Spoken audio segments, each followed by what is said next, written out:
Eu tô lendo uma palavra aqui que é em inglês. Eu confesso que eu não manjo muito de inglês, não manjo nada. E tá escrito assim: você sabe o significado da palavra sharing? Eu não sei. Até porque nem sei pronunciar direito isso daqui. Vou perguntar depois para a doutora, né? Vó Cíntia, você tem certeza disso? Isso aqui é que é difícil, né? Porque a gente mora no Brasil, a gente tem que saber falar o nosso idioma bem, né? Aí hoje tem delivery, né? O que mais que tem aí? Você vai no shopping, tá lá, sale, né, comandante?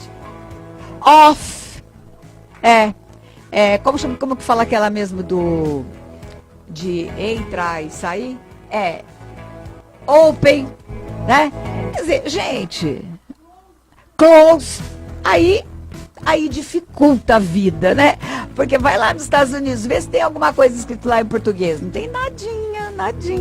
Tudo bem que a gente tem que estudar, a gente deve estudar. Eu incentivo as pessoas a aprenderem inglês, porque tem que saber falar inglês, tem que saber, é necessário, né? Acho que é a língua mais falada no mundo todo, né?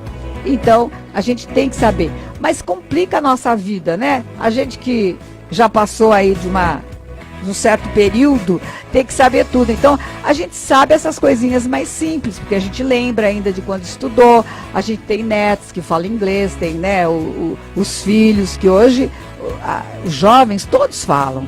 Então, fica mais fácil. Mas pra gente, aí você fica lá rodando, procurando banheiro, rodando, procurando a saída, e tá tudo escrito em inglês. E aí você não... né?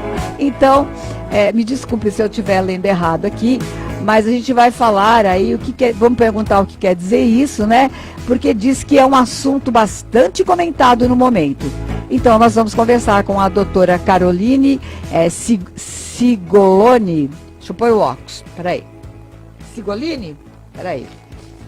Agora ficou bonito, agora a vida ficou clara, agora ficou tudo maravilhoso. É doutora Caroline Sigolini, advogada especialista em direito de família. Já eu vou querer saber, né, o que significa aí essa palavra, sharing, sei lá, e por que, né, que a gente tem que falar aqui no inglês, né? De repente seria mais fácil se tivesse a tradução disso para o português. Mas daqui a pouquinho a gente fala a respeito disso. Eu vou começar aqui a ler alguns alôzinhos que estão me mandando. Deixa eu acessar aqui. Né? Para a gente poder ver aqui o que as pessoas estão dizendo. Muito bem, deixa eu ver aqui. Onde é que está? Aqui o programa da Cíntia. Muito bem, já encontrei, tá aqui, olha. Deixa eu ver. Cláudia Conceição Moraes, gente, participem do fã-clube da Cíntia, a administradora é Rosa Maria Rasquinho.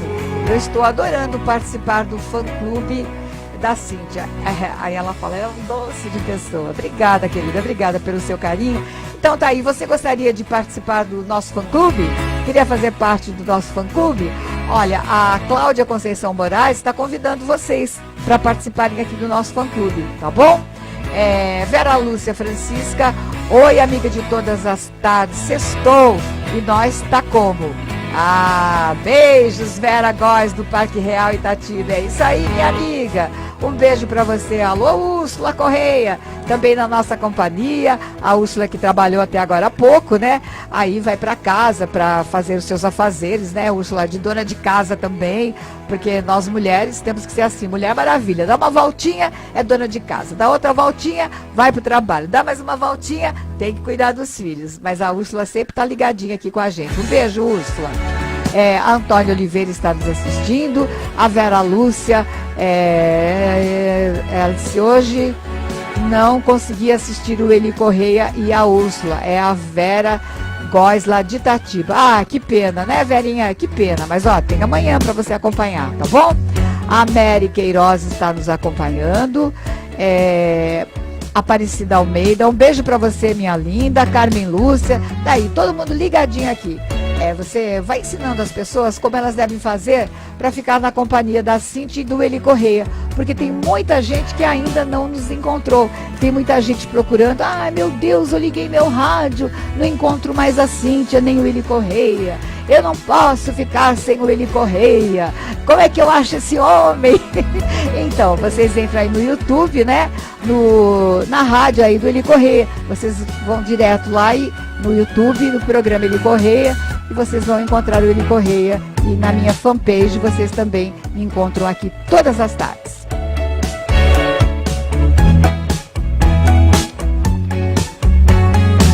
Bem, agora aqui no nosso programa, às 3 horas e 52 minutos, vamos para a nossa matéria especial.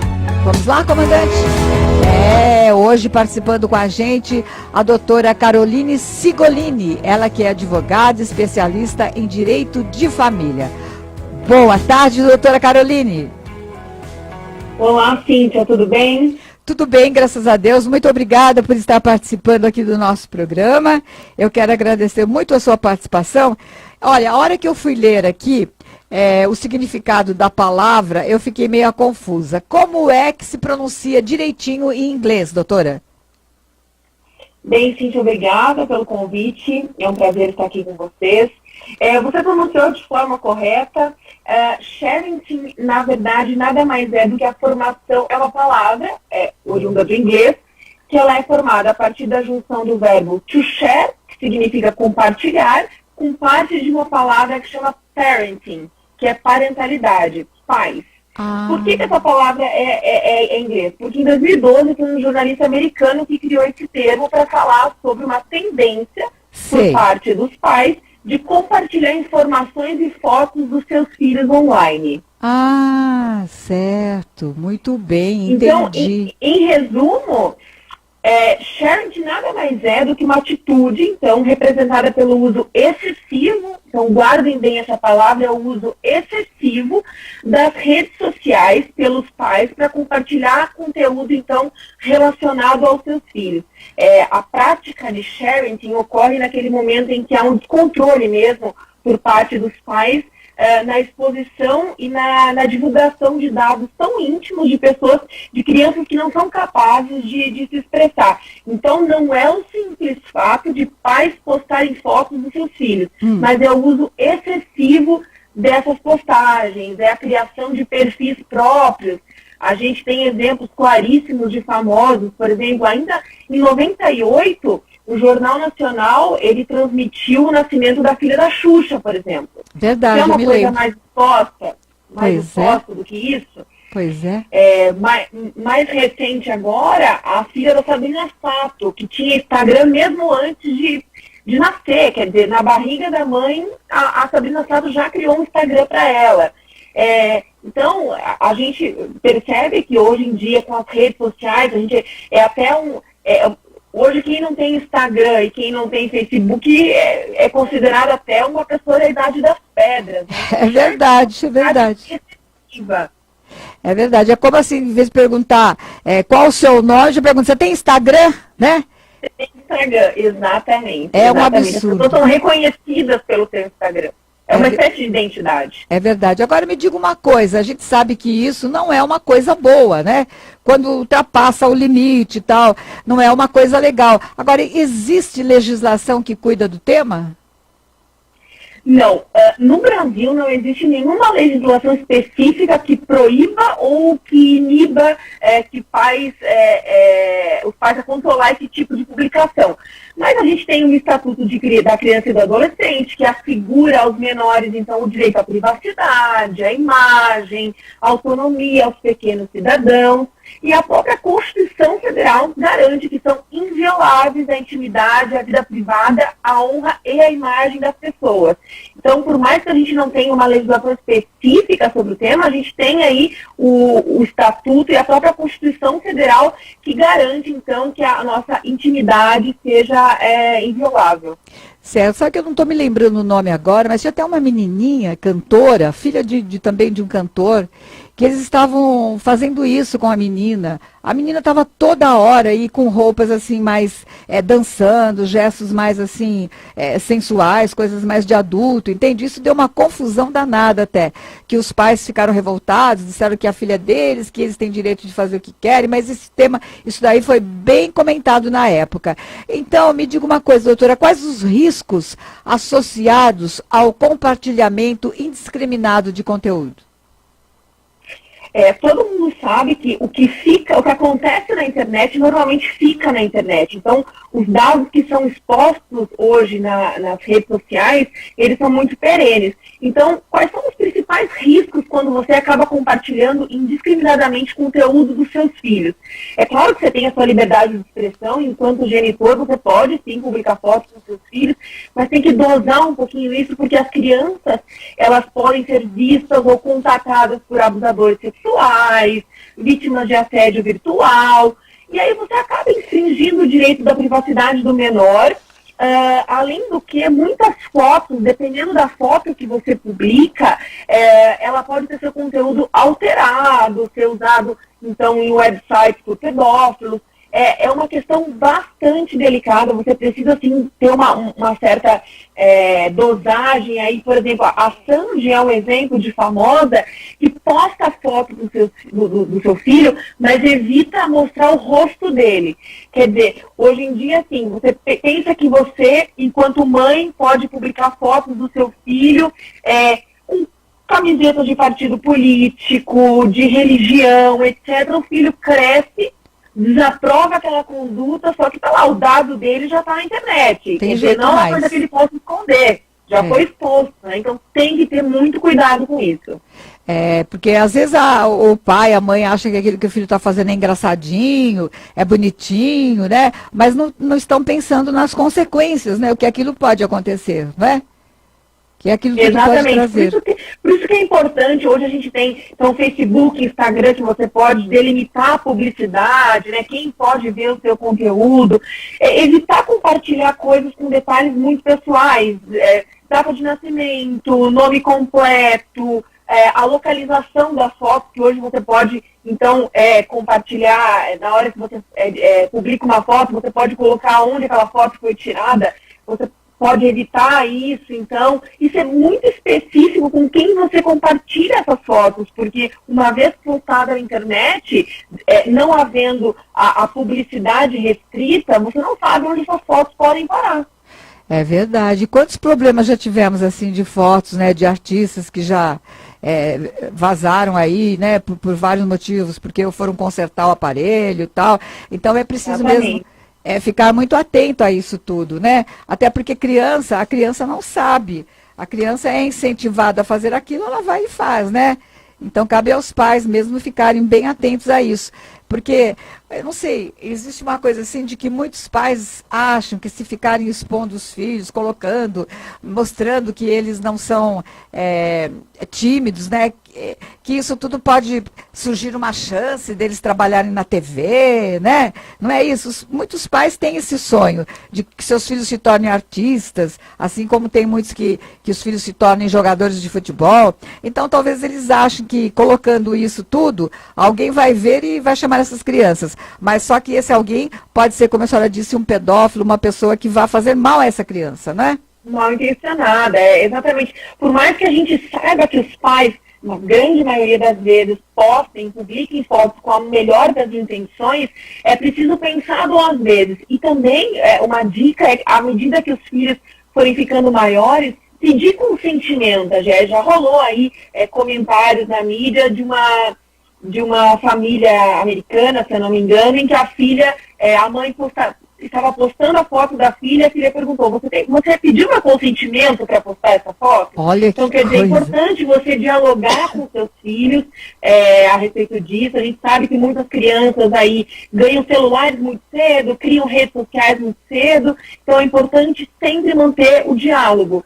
E na minha área de atuação, então no direito de família, trazendo essa prática um pouquinho para a minha área, o que eu percebo é que em casos de divórcio, então pais separados, às vezes pode ocorrer uma certa, enfim, certo desentendimento entre os pais sobre o que pode postar, o que não pode, e aí o pai, o genitor que fica com a guarda da criança, acaba permitindo tudo, o outro acaba incomodado, enfim, é importante consenso entre os pais, então, sobre o uso de mídias sociais dos seus filhos, para evitar, então, demandas judiciais desgastantes, né? É verdade, isso é um problema sério, né? Assim, no caso dos pais separados, né? De repente, a mãe coloca para o filho fazer alguma coisa, ou o pai coloca, e depois isso dá uma confusão danada, né? Já existem demandas sobre o tema aqui no Brasil, doutora? Na verdade, muito poucas, né? O termo sharing, ele é muito pouco conhecido nos tribunais, apesar de ser uma prática muito antiga. Mas a gente tem aqui no Tribunal de Justiça de São Paulo uma demanda judicial recente, de julho, em que uma mãe foi acionada pelo pai, então ex-marido. A mãe, o casal, então, tem um filho autista. A mãe acabava expondo o filho autista nas redes sociais e o pai achou aquilo, sim, e se insurgiu contra isso, então ingressou com uma ação judicial. Só que aí o juiz veio, e isso é muito caso a caso, então depende muito da análise do caso concreto, o juiz falou assim, olha, por mais que se deva evitar a superexposição dos filhos nas redes sociais, então privilegiando a proteção da imagem e da intimidade do incapaz, tem que colocar na balança também com os direitos da genitora relacionados à liberdade de expressão. Então, nesse caso, em especial, nesse caso do Tribunal de Justiça de São Paulo, o juiz avaliou que as postagens dessa mãe não ofendiam ou desmoralizavam a criança. Então, eram textos publicados que demonstravam preocupação e afeto com a criança, e aí o recurso, então, não foi provido e não foi para frente essa ação judicial. Mas, você entende o que eu quero dizer? Depende muito do caso concreto. Entendi. Não é simplesmente os pais postarem coisas, é a forma como postam, que tipo de conteúdo. Hoje você percebe que mães postam fotos dos bebês, às vezes estão sem roupinha, colocam uma figurinha para tampar o corpo. São cuidados, assim, mínimos, que fazem toda a diferença. Exatamente.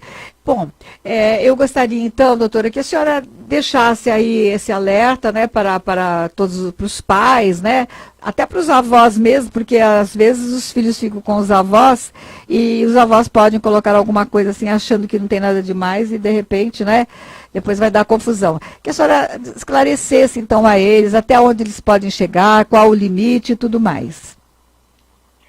É importante que todos saibamos que antes de postar o que quer que seja, e até isso vai levar para a gente mesmo, dar um passinho para trás e se perguntar se aquilo que você está prestes a compartilhar nas redes sociais, se pode ter algum reflexo no futuro. Então, você imagina aquilo que você pode postar hoje, achando que é uma postagem completamente inocente, qual o impacto que isso vai ter no futuro dos seus filhos e dos seus netos?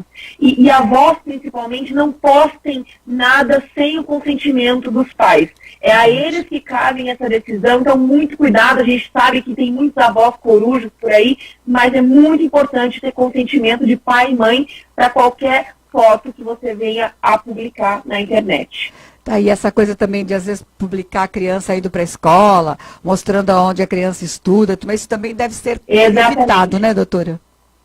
Exatamente. Tem que ter muito cuidado, evitar localizações, como eu disse, idade, divulgação de local onde mora, tentar evitar, por exemplo, fotos que estejam num ponto turístico conhecido. Você precisa evitar e prestar bem atenção naquilo que você publica realmente, porque você não sabe quem está assistindo você do outro lado da tela, né? Tá aí, muito bem.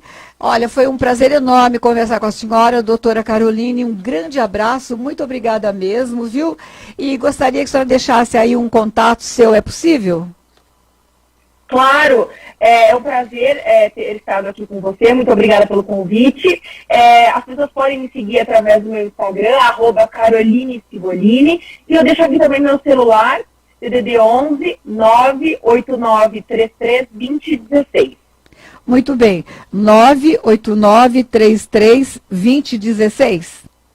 Isso mesmo. Tá aí, doutora, uma ótima tarde e muito obrigada e até uma próxima, viu? Para você também, até uma próxima, um abraço. Um abraço, querida. Tá aí, muito interessante isso, né, gente? Porque às vezes a gente vê mesmo. Você, às vezes, você tá assim, vendo o teu celular, olhando as mensagens, as coisas, e você vê. Tem umas crianças que os pais estão sempre mostrando, sempre fazendo alguma coisa. É que a criança é bonitinha, a criança é esperta, é engraçadinha. Mas, como disse a doutora, você tem sempre que ver se aquilo que você está pondo, que você está postando, não é uma coisa que mais tarde você vai ser cobrada, né? Porque hoje em dia mudou tudo. Eu me lembro que quando a gente era pequenininha, né, comandante, não sei se você tem, mas os pais tinham mania de tirar foto da criança peladinha, não tinha? Quase toda criança tem uma foto que ela tá como veio ao mundo, né? Peladinho. Mas não sei, foto, antigamente, isso não tinha muita repercussão, eram outros tempos, né? E a gente também crescia. Agora que a gente é adulto, às vezes se você arruma um namorado, quando você está começando a namorar, às vezes a mãe começa a mostrar as fotos da família, você já fala, não mostra aquela foto, não é? Não é assim? Então, agora você imagina você colocar isto na rede. O que acontece? Vai para o mundo inteiro afora. Depois não tem jeito, não tem como, né? Então, pensa bem se o que você colocou não vai ter problemas mais tarde, tá bom? É isso aí. Agora nós entendemos direitinho, né, essa palavra e por que ela é inglesa, porque foi uma pessoa lá de fora, né, que criou, né, essa coisa aí do sharing, né? Muito bem. 4 horas e 7 minutos.